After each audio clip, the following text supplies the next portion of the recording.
পোনপ্ৰথমতে মুখ্যমন্ত্ৰী ডাঙৰীয়া ছাৰলৈ ধন্যবাদ জ্ঞাপন কৰিছোঁ।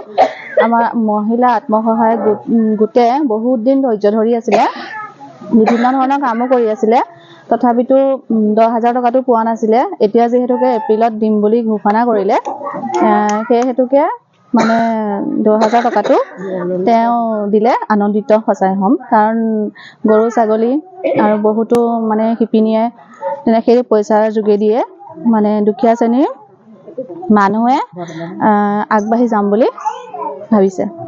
আমি কলিয়াবৰ নিচিলাবন্ধা গাঁৱৰ আত্মসহায়ক গোটৰ মহিলা হওঁ। এতিয়া হিমন্ত বিশ্ব শৰ্মা ছাৰে যেতিয়া আমাৰ ইয়াত সমূহত 10,000 টকা সোমোৱাৰ কথা শুনি আমি আনন্দিত হৈছোঁ। ছাৰে সেই টকাখিনি যদি দিয়ে আমি বিভিন্ন ধৰণৰ সুবিধা হ'ব। আমাৰ মহিলাসকলে কোনোবা গৰু ছাগলী পুহিব, কোনোবা হাঁহ পাৰ পুহিব, কোনোবা শিপিনীয়ে শাল সূতা বব। তাৰ কাৰণে আমি নিজে উপকৃত হ'ম আৰু লগতে পৰিয়ালটো আৰু ল'ৰা ছোৱালী শিক্ষা দীক্ষাৰ কাৰণে আমাৰ সুবিধা হ'ব। যদি তেখেতে সেই পইচাখিনি দিয়ে তেতিয়া আমি বহুত আনন্দিত হৈছোঁ।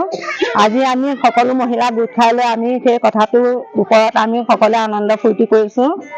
গতিকে আৰু আমাৰ এই গাঁওখন এতিয়া আমাৰ নিচিলাবন্ধা গাঁওখন শিপিনী গাঁও হিচাপে পৰিলক্ষিত হৈছে।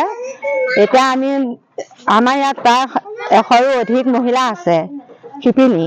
এই শিপিনীসকলৰ কাৰণে এটা আমি সুসংবাদ ইয়াৰ পৰাই জনাওঁ, যাতে আমাক হিমন্ত বিশ্ব শৰ্মা ছাৰে আমাৰ এই অনুষ্ঠানটো আগবঢ়াই নিবৰ কাৰণে অকণ সুবিধা কৰি দিয়ক। আমাৰ এই বহি থকা মহিলাসকল বা এই যিটো মৰি যাবলৈ ওলাইছে আমাৰ অসমীয়া সংস্কৃতিৰ শিপিনীৰ বস্তুখিনি, সেইখিনি যাতে আমি আকৌ উদ্ধাৰ কৰি আনিব পাৰোঁ, তাৰ কাৰণে তেখেতে আমাক সহায় সহযোগ কৰক অসমীয়া বুলি মই এয়া আহ্বান জনাইছোঁ। আৰু আমাক যাতে পইচাটো দিব বুলি বহুত আশাৰে আমি সকলো মহিলা আশাৰে বাট চাই ৰ'ম।